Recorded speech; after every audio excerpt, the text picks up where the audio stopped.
Oh, hello. Oh, hello. And welcome to the Comic Queens podcast. I'm Alex. And I'm Annie. And today we are extremely excited to start a really brief series of some Halloween or spooky season favorites. Today we're starting out with some comfort reads. So these are more fall reads for all ages. I loved all of the stories that I've read today. I picked them out specifically just looking at the pictures, because I was like, that'll tell me the tone of the story. Yeah. And we'll go from there. So I'm really jazzed. I'm super excited about this one. I love a good cozy read.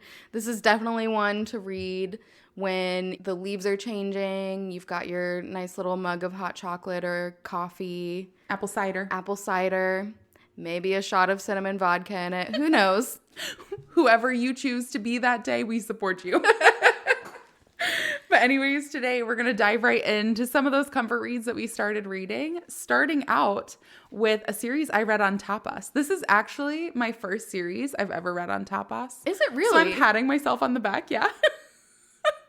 I'm patting myself on the back. The reason I did it was because as much as the platform in general intimidates me, yeah, I was looking through all of the pictures and this one just caught my eye immediately. Like, to the point, I was like hunting down the creators' Patreon and was like, I immediately had to add their webtoon series into my subscribe list as well. So really excited to read more from them. I'm so excited that you started reading Tapas. I mean, at least a little bit. And I have to plug, Nove is also on Tapas now. And it's starting over, releasing from the beginning. So you can reread the story week to week now from the beginning. I highly recommend you do it. Oh my gosh. I mean, what a better experience. We hijack the whole episode and just talk about Nove. Just kidding. We got you. This is a Nove episode. Oh my gosh. So funny. Also, All Colors of Snow is on Tapas too. Is it? Yeah. So highly recommend. Another shout out to Maria. If you haven't read it, it's definitely on there and it's getting so good. Oh my gosh. Unfortunately, those are not two of the series that we're discussing today.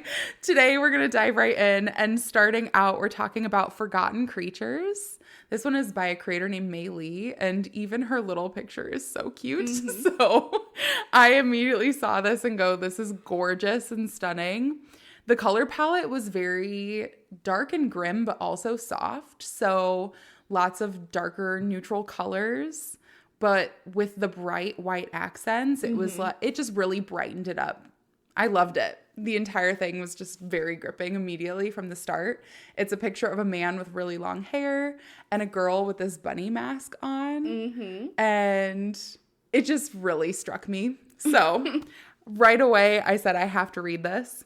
The story starts out with our main character, Hadrian, and he gets into a car accident driving on his trip into the city of Azure. The car accident was not with just any normal animals running across the road, but two beasts, as he would describe it. One is like a deer, but with extremely sharp teeth and pointy antlers. And the other is a giant white wolf, abnormally large. And he's immediately just frustrated because it's cracked its windshield. He's trying to process everything he's been through. And as he continues going into town after getting into this accident, he stumbles into a cafe where he sees one lone coffee cup. It's obviously not super like hustle and bustle. There's just one coffee cup with a lipstick stain on it. And he goes, okay, I guess I'll just sit down and get a coffee. And who does he see but an old flame of his named Angie? You find out that the reason he's coming into Azure is for his own mother's funeral, and he seems entirely unbothered by this. He could not care less that his mom has passed away. Everyone else that he is starting to run into seems to be closer to her. So Angie is extending her condolences. He runs into this man who says he's the best mechanic and that'll fix up the car really nice for Hadrian, and his name's Pete. And he goes, oh, your mom, the Duchess, she was just so wonderful to this town. And Hadrian couldn't care less. He goes, well, I'm glad somebody thought so. Meanwhile, Hadrian has gotten into the car with Pete now, who has offered to drive him to his mother's old house. And Pete kind of loses his mind in the car. He has this dog that's blind in one eye named Horace. And Hadrian makes a comment about how the dog being named Horace is after a god of the same name who had lost his own eye. Mm-hmm. And Pete says, nah, that's just the dog's name. And then he goes off on this tangent talking to Hadrian about how his mother was a very pious woman. And then he just repeats a very pious woman several times. To the point that Hadrian drifts off to sleep hearing it and then wakes up when they've arrived at the house. So Pete drops him off. Hadrian gets there, and he had invited Angie to come to the house with him. But he has this dream about him and this woman, Philippa, being intimate with one another. And when he wakes up, he gets a prank call of some music playing over the phone that really startles him, and he gets a little freaked out. You start to piece together that this isn't a normal world. There are creatures that live amongst the humans, and it all feels kind of normal to the people around them. So his mother had a butler. His name was Mr. Belkist, and he is blue and has antlers and just looks like a fairy tale creature, but is walking amongst all of these humans perfectly normal. And so there's a very fine line between the supernatural and the regular world here. And Hadrian says multiple times that even though he's supposed to be filling in these shoes that his mom had, and they had briefly been passed down to his mother from his grandfather, who died only weeks before the mom, he's like, I don't know that I want to step into this world. I feel like I'll end up going to these funeral services and then just removing myself entirely from this situation. Yeah. So you see that there's definitely some resentment there. He's not interested at all in getting involved in this world of creatures. At the same time, there is a woman with very long white hair who at multiple different points, you see her both with and without this bunny mask. And Hadrian had caught a glimpse of her when he first got into Azure, like to the point of almost chasing her down to try to, chase after this lure that he felt between the two of them. And she ran away frantically. And you see her having all these conversations with these other creatures. So one man who's like a crow, another man who's like a wolf. And they're all saying that this man named Canis is the catalyst for all of the things within their supernatural world changing. You find out that Hadrian is Canis. It's just one of his given names. And they believe that Canis has suppressed memories of the fact that he is the reason his grandfather and mother are dead. Oh my gosh. So this woman who calls herself Charlene in human form, but is called Lepus when she's in her bunny form, she ends up meeting Hadrian at the mother's wake and funeral. She's responsible for making one of the drinks, like some punch or something.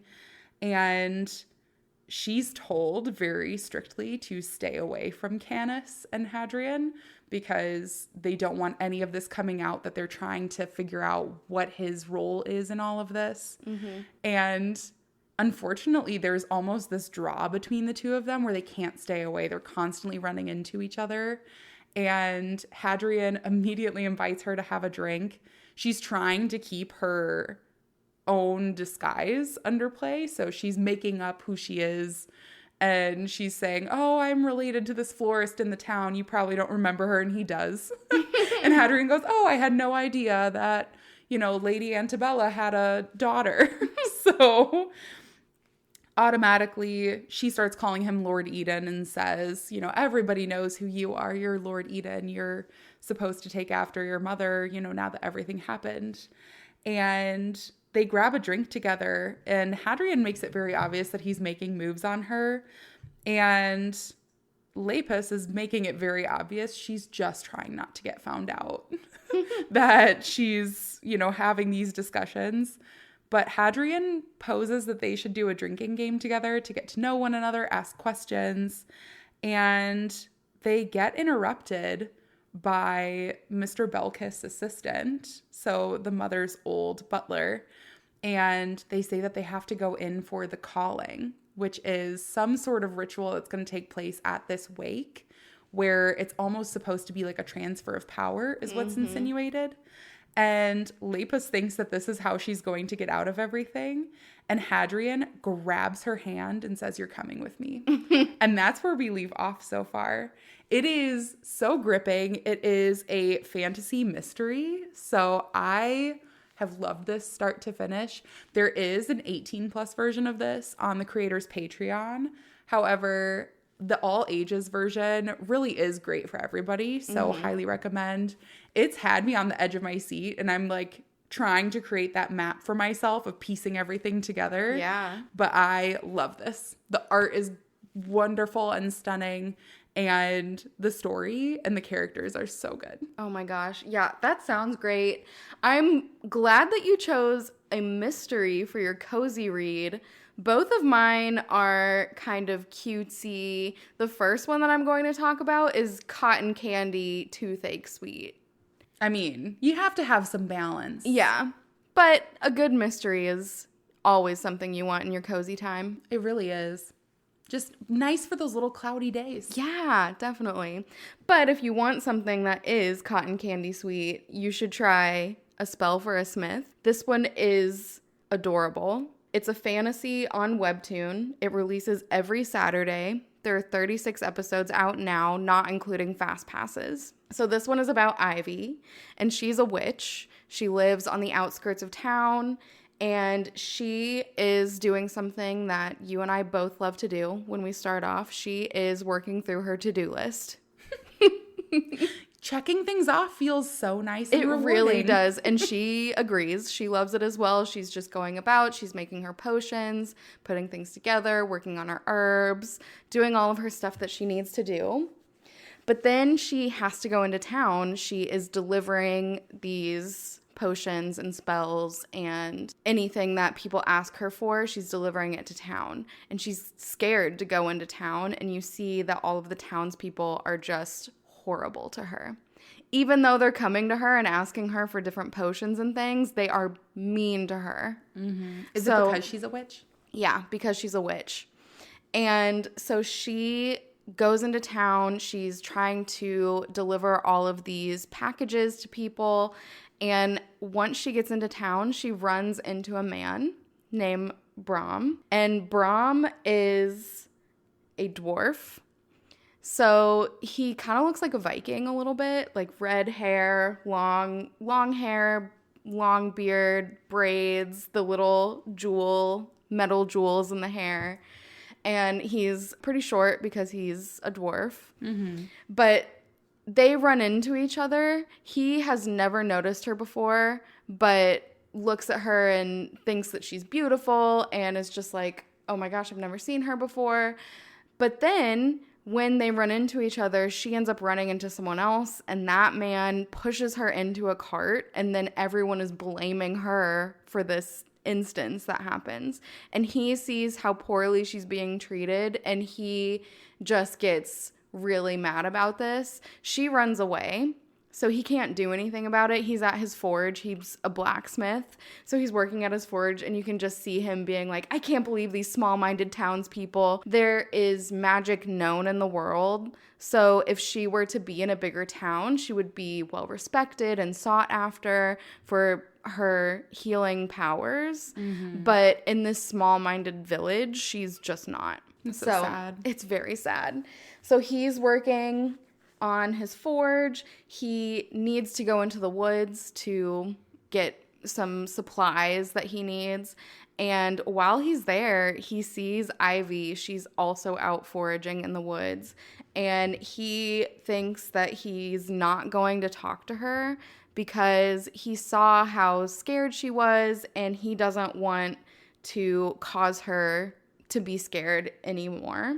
At the same time, Ivy runs into a little black cat, and she has to chase this black cat because she the cat is like, they're playing a little bit of a cat and mouse game, and the cat is coming up to her and then kind of running away and then coming up to her and kind of running away. And she says, oh, I just need to earn your trust so that you'll stay with me. The cat ends up staying with her. She names him Thistle. Aww. It's very cute. I love Thistle. Thistle and Ivy. Yeah. So cute. So she ends up running into Brahm after this, and she's scared because all of the townspeople are mean to her, so she just assumes that he's going to be mean as well. But he ends up introducing himself and saying, hi, I'm Brahm. What's your name? She says she's Ivy, and he says, it's nice to meet you. You can come by my forge if you want. And so then he leaves and goes back into town. He doesn't want to overwhelm her. So she goes home. A little time passes, and she gets a tree branch through her roof. She's like, all right, I've got to fix this. So she decides that she's going to go into town and see if she can get tools from Brahm, since he is a blacksmith. So she goes to him. She tells him what kind of roof she has, and he gives her the tools and explains how to do it. And so she goes back and tries to fix her roof and kind of gives a temporary fix that she's able to do, but not fully fix it. Then Brahm has run out of supplies that he needs for the forge. So he has to go to the big town to get more supplies, more metals, different things that he needs. So he goes into this town, and here you can see all manner of different creatures that are in this town. It looks more diverse. There are people who are more accepting of supernatural abilities, and it's just a more open place. So this is the kind of place that he was talking about, that he thought that she would thrive in. Yeah. So while he's there, he sees someone across the crowd that is someone he knows from his past, and he is not happy about this. You see that he's got some kind of tragic backstory, but we don't know exactly what it is yet. And so when he runs into this guy, well, he doesn't even run into him, he just sees him across the way, and it really brings him down. So he decides to go into a bar and drink away his sorrows. So he gets pretty drunk, and the bartender ends up cutting him off, and he kind of reflects, and he's like, yeah, I shouldn't have drank that much. Like, drinking my sorrows is never going to solve my problems. And he makes a bad decision and ends up driving his carriage home. It's a horse and a carriage, but he ends up going home while he's still drunk. And so the carriage tips over, he falls off a ledge, and the carriage lands on top of him. The horse is like on its side, also just stuck because he's attached to this carriage. And Ivy is asleep. It's like the middle of the night, and she kind of has this weird feeling that she needs to go out. So she ends up going out, and she finds Brahm, and she saves him. She gets the carriage off of him. She frees the horse. The horse ends up running away and goes back to town. But Brahm is pretty hurt. He's got broken ribs. He's got a concussion. Like, he's just pretty badly hurt because this carriage fell right on top of him. Yeah. So she takes him back to her house, and as she's doing this, you can see her inner monologue. She's panicking because she has never brought anyone to her house. She's like, there's a strange man in my house now. What do I even do? And so she decides she's going to heal him because he was nice to her, and he's like the only person who was nice to her. So she uses healing potions on him, and she kind of brings him back to health. He stays with her for about a week, so they kind of talk a little bit. She's worried that she's not being a good hostess, and he's thinking, oh my gosh, I don't want to overwhelm her, like I don't want to scare her. And he thinks that she was a good hostess. So he ends up leaving and going back to town. When he goes back to town, he goes back to his forge. He ends up talking to his friends, John and Tom owns the bar. John works at his shop, is the manager of his shop. And they're both like, you were gone for a week. How can you just come back and like be like, nothing happened, it's okay. But he tells them that he was saved by this witch. And you can kind of see that he's got a little crush on her. He thinks she's cute and she's nice, and she's the same. She's got like a little crush on him, but she like doesn't know. She's like, yeah, I kind of feel a little fluttery, but I don't know, it's just weird. And so they're just like both circling around each other. Super, super cute. So Brahm compares her to a deer, saying that she's just super skittish and you can't get close to it. You have to really earn its trust to be able to approach a deer, and she feels kind of like that. Like, you really have to earn her trust before she's going to let you in. And as he's telling his friends about this, they're kind of joking with him and saying, like, how did you meet someone so nice? Like, you're such a grump. So it's another little bit of a grumpy sunshine, but it's more of like a grumpy jump scare. That's not what I meant.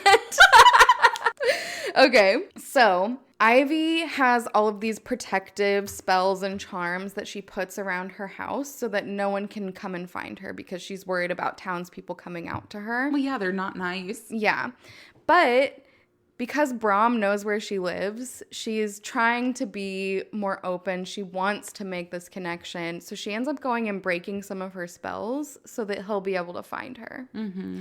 And then they have this kind of little miscommunication moment where it's not even really a miscommunication, but she is thinking, okay, if he really wants to be my friend and wants to talk to me more, then he'll come back out here. I'll just wait for him to come back out here and I'll just see. And he's thinking, okay, I don't want to overwhelm her. He thinks that a lot because he just sees how skittish she is.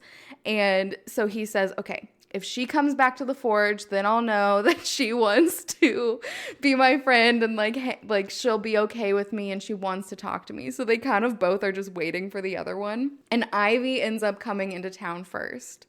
So she goes into town and she asks him to make those hair pieces for her.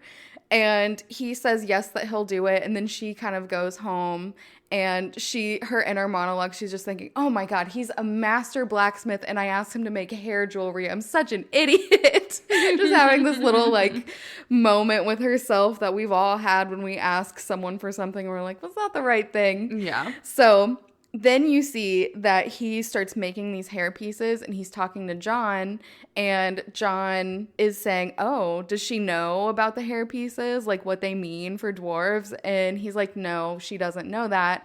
And it's a sign. It's basically like a ring.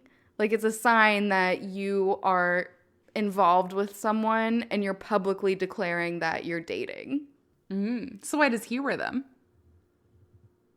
I think it's only for women. Okay. That I don't know. They didn't clarify that, so I'm just going to say it's only for women. You've made the executive decision. I've made the executive decision. It's just for women that do that.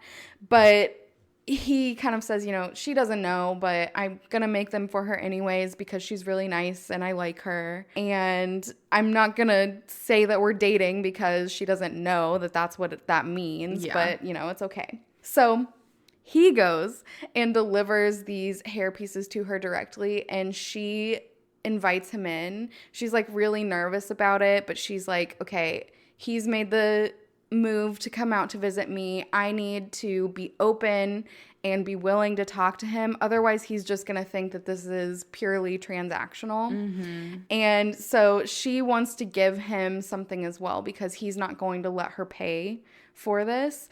And so she gives him a charm that will keep his forge fire temperature the same temperature for like 4 hours without having to stoke it. And he's like, this is amazing. You can do this. And so she gets super excited because he's excited. So she starts giving him just a bunch of different random charms and spells and saying like, oh, try this, try this, try this. And he's loving it. Then he goes back and a townsperson sees that he's using one of the spells that she gave.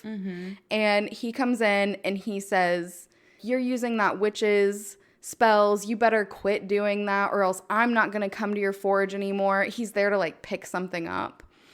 I'm not going to come to your forge anymore. You shouldn't be doing that. And Brahm is basically just saying, like, okay, don't come to my forge then. And the guy goes, I'm a customer. It's basically a customer experience horror story moment where they're like, the customer is always right. He tells this guy, I don't care what you say. Don't be a customer here if you don't want to. He's the only blacksmith in town. So he goes back out into the woods and he finds her foraging. They end up foraging together. She's showing him all the different mushrooms. They find some morels, which are the best mushrooms.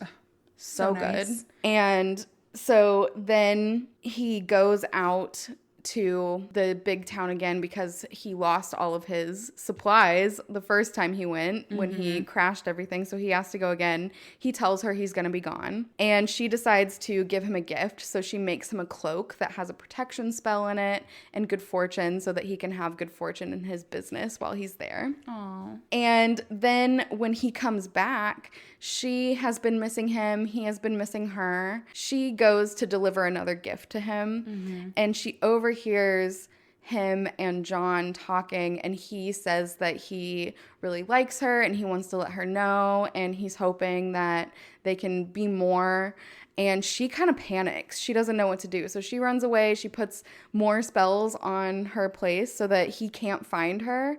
And he goes out into the woods and he picks up one of her charms and it had her hair in it. And because of that, he was able to find her even though there was all those other spells. And she confesses to him that she's just scared because she's never been in this situation before. She's like, my heart kind of feels weird and I don't know. I've never felt like this before.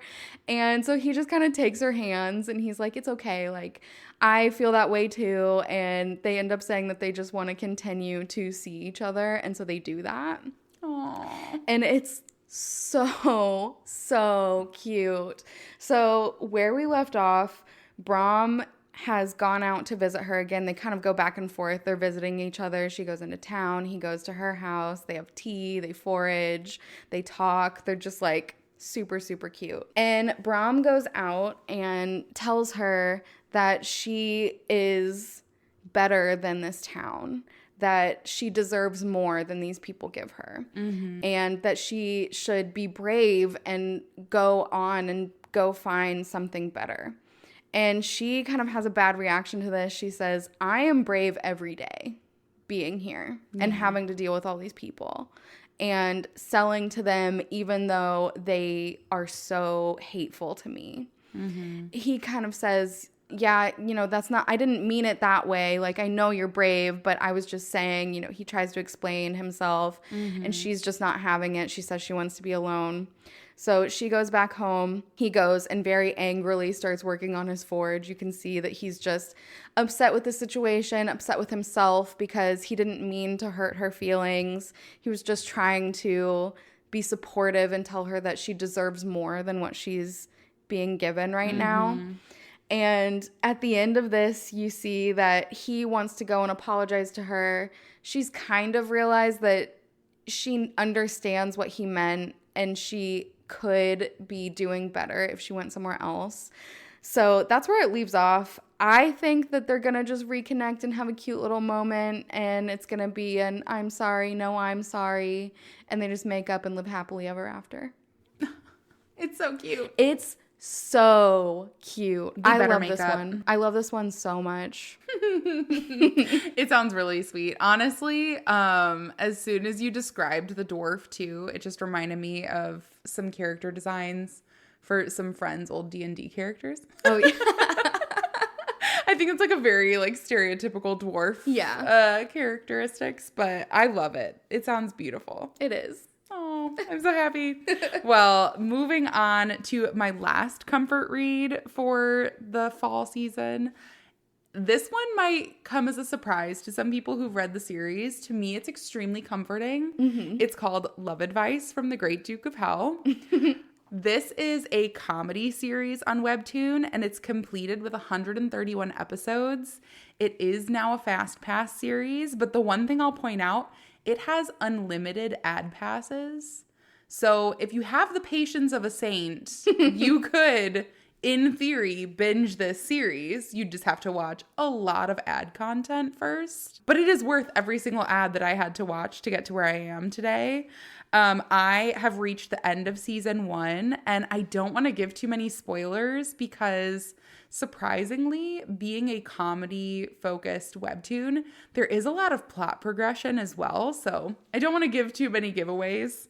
The story, though, revolves around Paul, who is your regular, everyday high schooler. He's kind of a little nerdy, and you see the story open up to him going shopping at a bookstore, and he just goes back home, minds his own business, goes straight to his room. His little sister, however, she's on her phone just looking at the latest trends, and she goes to approach Paul to ask him to settle some debate that she has from social media. And as she opens Paul's bedroom door, he's summoning a demon into his room, and the book that he had gotten was a book of incantations. So she just slowly closes the door and minds her own business. Smart as move. One would. Yeah, smart move. I will say right here and there, my description of the story does not do it any justice. The characters' faces in the moment just have a way of ramping up the comedy of the series. So I highly recommend, and I'm going to say it again, but you have to read this series to get the full comedic effect. So Paul does summon Astaroth. He is the leader of the 23 realms. He's basically the king of the demons. Mm-hmm. And Astaroth is impressed with Paul that he was able to summon him and says, as the incantation allows, you have 6 days where I will give you an ounce of my power for you to use however you'd like. But in the end, your soul becomes mine. He says, so what can I help you with, human? And Paul just goes, I've got a crush on this girl. And I kind of want to know if she likes me back. And Astaroth's face just falls. He has no idea what he just got himself into. He's like, I did not ask to be here for this. What the hell? And you find out that Paul has a huge crush on this girl named Elena that works at a cafe across from his father's business. And he's just kind of a creeper. He's been stalking her with these little binoculars. And to the point that he takes Astaroth, he goes, this is her, this is Elena, this is the girl I like. And he sees Elena talking to another man in the cafe, and his face just drops. And he becomes instantly jealous. And he uses this spell of 1,000 hands of what look like corpses. It's awful. But he steals that man away from the cafe and pulls him. The Duke or Paul? Paul. He uses these powers of 1,000 hands to pull the guy that was speaking to Elena away from the cafe. And he just sits on a throne of these hands and he goes, what is your relationship to Elena? Oh my gosh. And this poor coworker goes, I'm just her coworker. And he goes, oh, okay, well, that's good. You're not actually in hell. I just brought you here to this little secluded corner to ask you my question. You may leave now. Oh my gosh. And you get a very quick sense that Paul is a bit deranged. Now, at the same time, you also meet Elena's coworker, Vincenzo. Vincenzo is just your average guy just trying to live his normal life. And unfortunately, he's now plunged into the middle of all of this madness because he meets Paul, who has a crush on Elena. And unfortunately, Vincenzo sees him talking to a demon and has to pretend like this is normal so that he doesn't feel like he's going to be put in harm's way and die. So Vincenzo sees Paul with this deranged look in his eye, and Paul says, how do you make someone love you? And Vincenzo goes, oh, I mean, you just find a way to be close to her. And so he recommends that Paul go and work at the same place as Elena so that they can grow closer together. And unfortunately, that is also Vincenzo's workplace. He didn't know what girl Paul was referring to, and it just happens to be his coworker. So poor Vincenzo, he's just in the middle of all of this. At the same time, Paul has all of this turmoil at home. His father's not exactly happy that there's a demon of hell living there. So Paul says, oh, Astaroth, to make my dad happy, how about you clean the place up a little bit? And he's just kind of forcing this demon of hell, king of demons, to clean his place, which is definitely beneath him. Mm-hmm. So Astaroth summons 2 of his henchmen, Key and Rin, to clean the place for him. And they're confused as to why this is a different task that they've been given. So they go, it must be a test. We have to do this flawlessly. And so Rin stabs Key in the leg and says, we must away. And they are on a mission to go to the mart to find cleaning supplies so that they can do the job to the best of their ability. And their goal is to find a feather duster. Oh my gosh. Because they go, we can't complete the mission without the cleaning tools that we need. Unfortunately, they don't have human money, so they can't buy this at a store. And they immediately hit a dead end where they just start asking random people on the street if they have a feather duster. How you naturally ask people for a feather duster on the street. Oh my gosh. Well, Astaroth at this point has had it. He goes, everything here is beneath me. I don't even fully comprehend what's going on. And he goes back to hell just to drink at a bar there. The bartender has like a fish head. His name is Sushi. And he's just like, tell me about your woes. And Astaroth is like, I feel like this human kid is making fun of me. Like, I don't quite understand what's going on.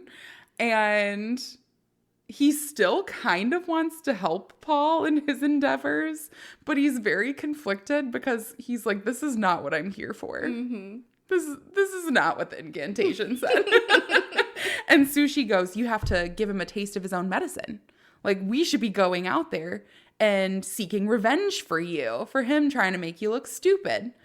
And so Astaroth and Sushi go back to the human world together, where Paul has now caused a huge scene in this holy order, which is a secret government alliance where they all come together to fight the forces of evil. And they go, we've sensed a rift in the world, and we think that somebody's opened some sort of a portal to hell, because Paul was so excited about the powers that he got that he went and did a little pose with a peace sign, and he forced a peace sign to appear on one of the buildings downtown in the city. And they go, this must be the work of the devil.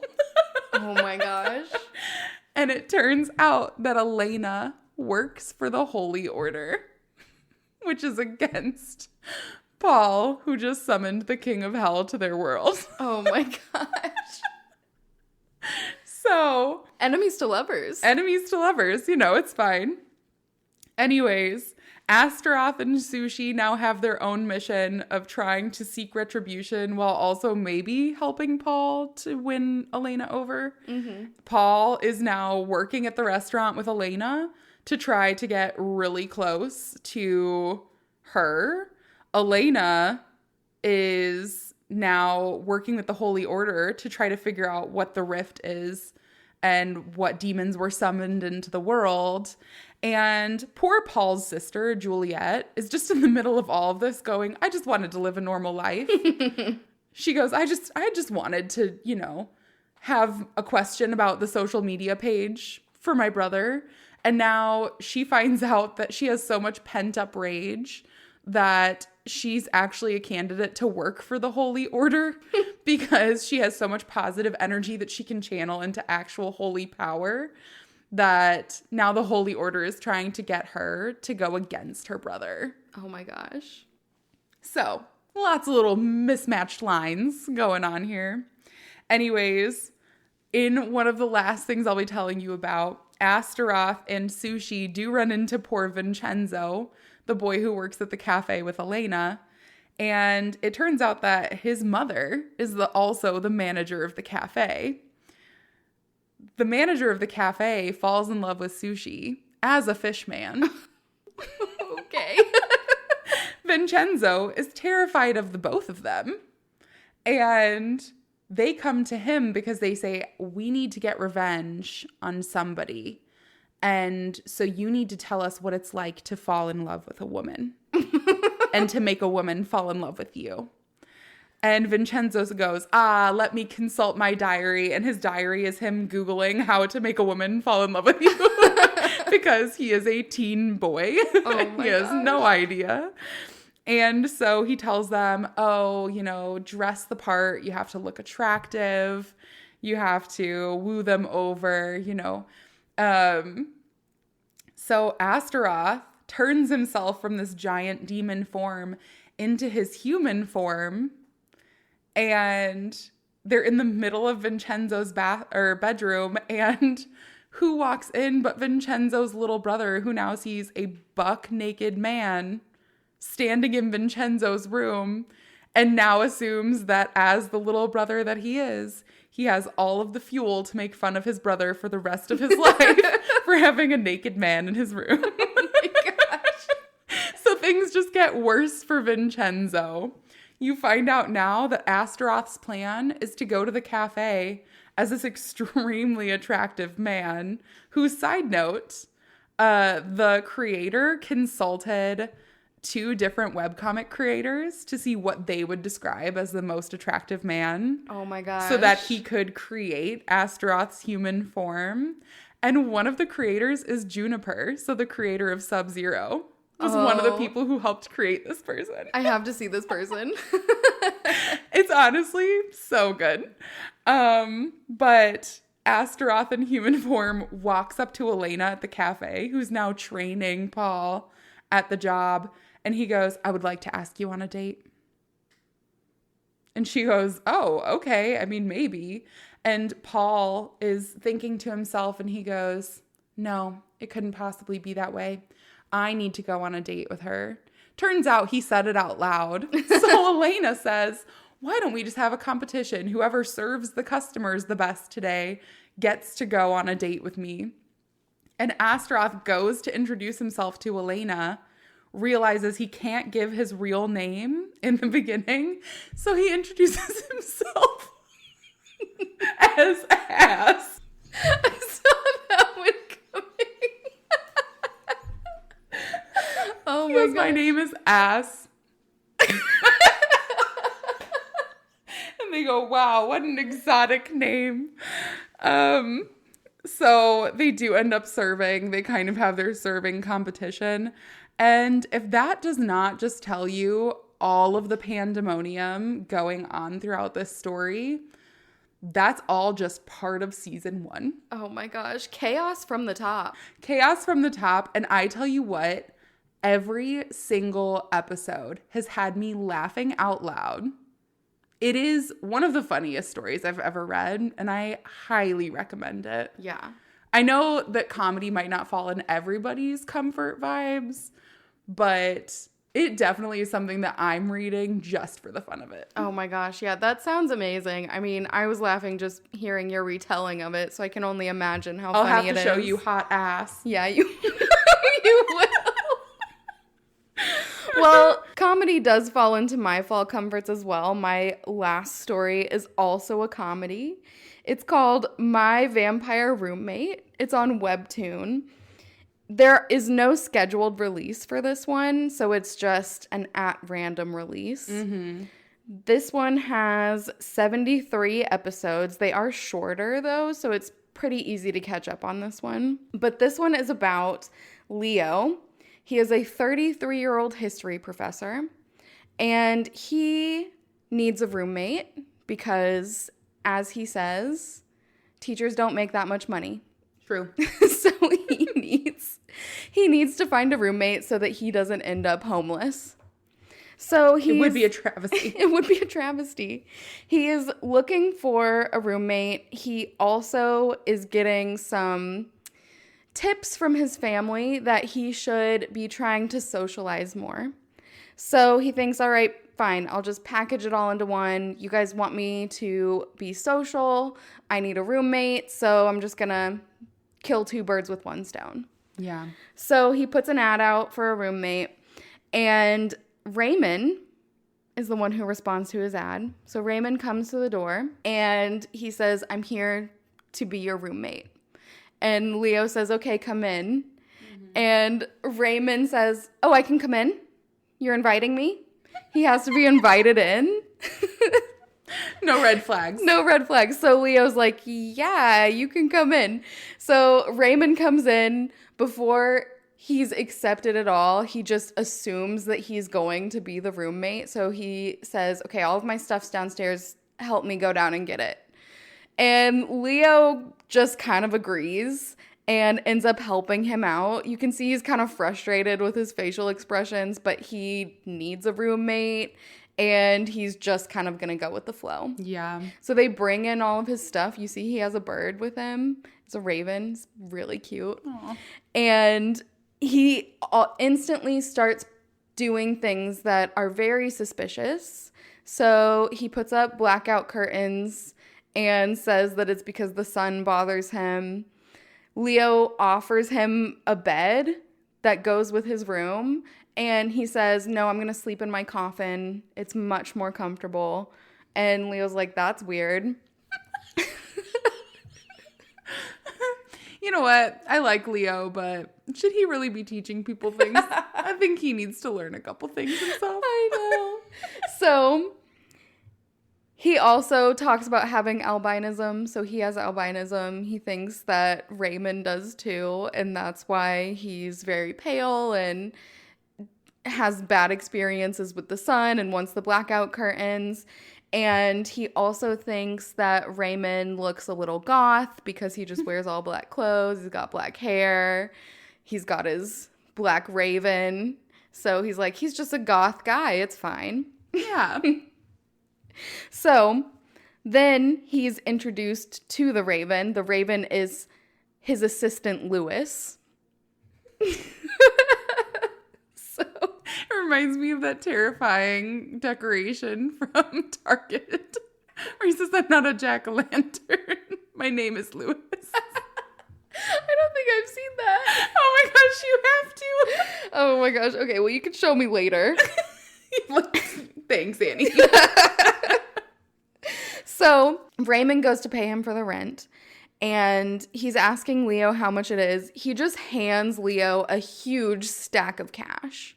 It's like, here, I'm just going to pay you up front for a while. Mm-hmm. And this is also suspicious to Leo. He's like, why? How do you have so much money? Why are you living with me if you have so much money? Mm-hmm. And so it comes out that Raymond is rich. His family is very wealthy. Mm-hmm. And it's generational wealth. And so Leo is still asking him, why do you need a roommate then? And so Raymond says a similar story to Leo, that his family has kicked him out because they think that he needs to make friends outside of the family. They're a very isolated family. They kind of live by themselves, and he needs to go out on his own to make friends. Mm-hmm. So that's why he's getting a roommate. And Leo just says, okay, that's fine. I guess I can't turn down your money because I still need a roommate. So they have opposite schedules because Leo is a history professor. That happens during the day. Raymond is a graveyard manager. That happens during the night. Then we meet Leo's sister B. And she wants to know all about Raymond. She's the one who's encouraging Leo to make friends. Mm-hmm. So she goes. She's super excited. She's like, tell me everything. He starts explaining all of this stuff to her. Doesn't ping either one of them that all of this stuff is kind of odd or a little off. They're both just like, okay, this is great. Mm-hmm. Well, Leo's not like, this is great. B is saying, this is great. You're going to make a friend. I love this for you. So Ray is trying to figure out how to make friends. One of the things that he does to make friends is he thinks that he's going to ask Leo to watch a movie with him. He's like, all right, friends watch movies. Aw. So when Leo comes home from hanging out with his sister, he sees that Raymond is on the couch. Ray says, oh, would you like to watch a movie with me? And Leo kind of brushes him off because Ray has found his sci-fi and cartoon shows that he has. And Leo's a little embarrassed. He says, I'm not a nerd. Smooth. Yeah. So he says, I don't think anyone's gonna know. No, I'm not. I don't want to watch those. And Ray's like, they're yours. I've never seen them before. Never seen them before. So he says no. He's like, I'm positively bedeviled with meetings, etc. So he goes and he just goes into his room. And you see Ray, he pulls up his list and he crosses off, watch a movie. Oh. From the list. And it's his make a friend list. He's like, no, movies, no friends. Movie's not happening. And you can see Lewis is just looking over at the list. Like, they're both trying to figure it out. So then Ray decides that the best thing to do is to find books on how to make friends. Mm-hmm. So he sees that Leo is going to go to the library. He asks if he can go to the library with Leo. So they go.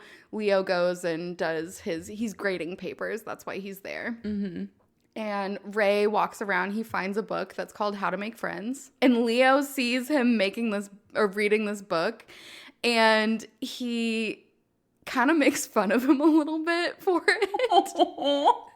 He's like, why do you need a book on how to make friends? Leo wrote the opposite book, which was how to not make friends. How to not make friends. And so then you see that they do end up making a connection over a TV show called Startopia, which this is actually pretty great because the creator of this series made Startopia as like a universe within a universe. So there's a plot and a storyline and characters that go into Startopia, which exist in this universe. So wait, Startopia is another series they've made? No. Oh, okay. It's just like a series within a series. Okay.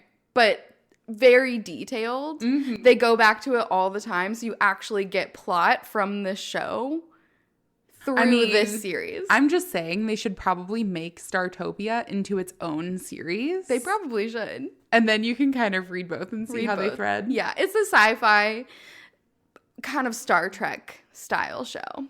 Sounds great. So Ray sees that Leo really likes this Startopia, so he suggests that they watch Startopia together.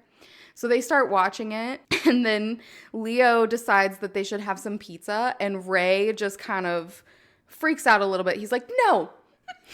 Is it the garlic?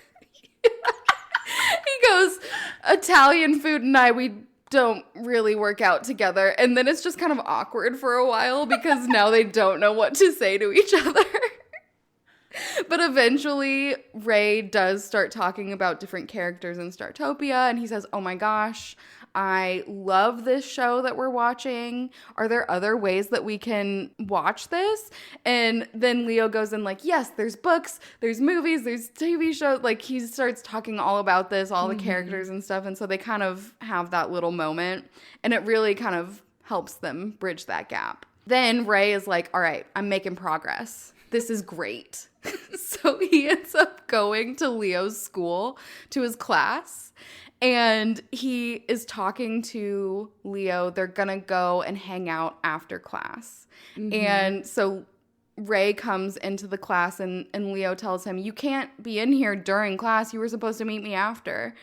And Ray's not paying attention at all because he sees up in the back corner, there's another goth person. And he is looking at this person. He gets very territorial.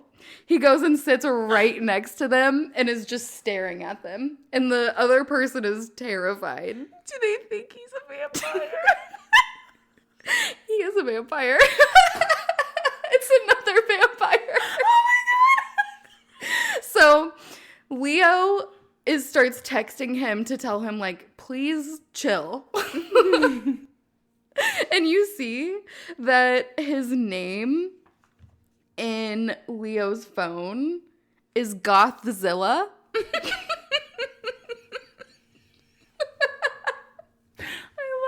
It's so cute. So Ray ends up kind of telling the other vampire, you better stay away. He's my human. Back off. I don't want you to eat him. I don't want you to be his friend. He's mine. Get your own friends. So they end up going to the arcade. And when they get there, Ray is not super familiar with arcades. He finds out that Leo is very good at arcades and arcade games, but kind of hustles him and pretends to not be so great, but then beats him at every single game. And you can just see Leo being super smug about winning. And Ray is just fuming over this. He's like, I'm tired of losing everything. I'm sorry, but this is very me and my husband coded. It's so funny, them just hanging out at the arcade and just the fuming and the laughter. So they get all their tickets. Leo, to kind of diffuse the tension, says, let's go look at the prizes and see what we can win. So they go over to look at the different prize options. And one of the options is a stuffed animal bat. It's one of the higher priced options though, and Ray sees this and you can just see him fall in love with this stuffed animal. He absolutely has to have this stuffed bat, but they don't have enough tickets. So Leo sees how much he wants it and he goes back and he plays more games until they have enough tickets, and he gets this bat for Ray. And so he gives Ray the tickets to go and pick up the bat. And so Ray gets this bat and he has some leftover tickets, so he wants to get Leo something too. So he gets him a tiny little plastic frog. And he gives it to him and he's like, here you go. I got you this. And it's just so cute. Oh my gosh. So then they are invited to a concert of the Black Dogs. And this is some people that they know through Leo's sister. So they go out to this concert and Leo is introducing Ray. And then when they go and sit down, Ray asks him, are we friends? Because Leo didn't introduce him as a friend. And so Leo kind of tries to distract from this. He's like, oh, let's go over there and look at this. And never really answers him on if they're friends or not. And so they end up seeing that other vampire there again as well. And Ray goes and talks to her and finds out her history and how she got turned into a vampire. She's actually only been a vampire for like 6 months. So they end up kind of befriending her, and Ray gets a little less territorial and is like, okay, as long as you don't eat him, you can hang out with us. This is mine. This is mine. You can hang out with us. You see that Ray starts to get worried because his family wants to meet Leo, and he's going to have to tell Leo that he's a vampire, but he really doesn't want to. So he's all nervous about this. He's talking to Lewis, trying to work out what he's going to do. And then Leo decides that he wants to go to work with Ray to see what you do as a graveyard manager. So he goes to work with Ray, and Ray has to just hide all of these ghosts that are around. He's just like kicking them out, like, get away, get away. And Leo was like, you're acting weird. Why are you acting weird? And so then he ends up kind of telling a half-truth that his family is very involved in witchcraft. And so then they kind of have this other moment where Ray is like, I didn't want to tell you because I didn't want you to think that I'm weird and that my family's weird. And Leo says, it's okay that you're weird. Like, I'm weird too. We can both be weird. And Ray goes, I think you're the coolest person ever. Aww. And so then Leo asks if he wants to be his best friend. So now they're best friends. So I mean, really, at the end of the day, that's the most important, is finding your friend that you can be the weirdest with. Then we see that some time has passed and Leo desperately needs a haircut. So Ray takes him to get his hair done and convinces him to try out a new hairstyle. So he kind of has a mullet going on now. But he loves it. He's like, we need to go shopping. This is great. So he ends up taking Leo shopping and buying him all of these clothes. He loves bow ties, so he buys him, like, he tries on a bunch of different hats and outfits and bow ties and all this stuff. And he gets him this really nice bow tie with, like, a red jewel in the middle. And Leo is kind of like, I don't want to be the only one who is having stuff bought for me. Like, you have to buy something for yourself too.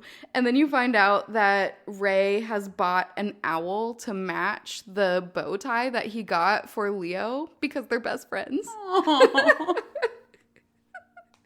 And that's where I am right now. It is so cute and so funny. I love this. I cannot wait to see when Ray has to tell him he's a vampire. Oh my gosh. I can't wait to see how that goes. But I love just the oblivious to being a vampire that it is, the territorialness, the cuteness of trying to make friends. It's so good. It sounds precious.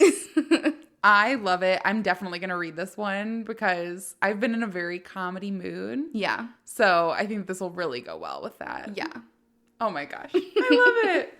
Well, thank you all so much for joining us on our Comfort Fall reads, and looking forward to talking to you all next week about some supernatural stories that have had us really excited this season. Ooh.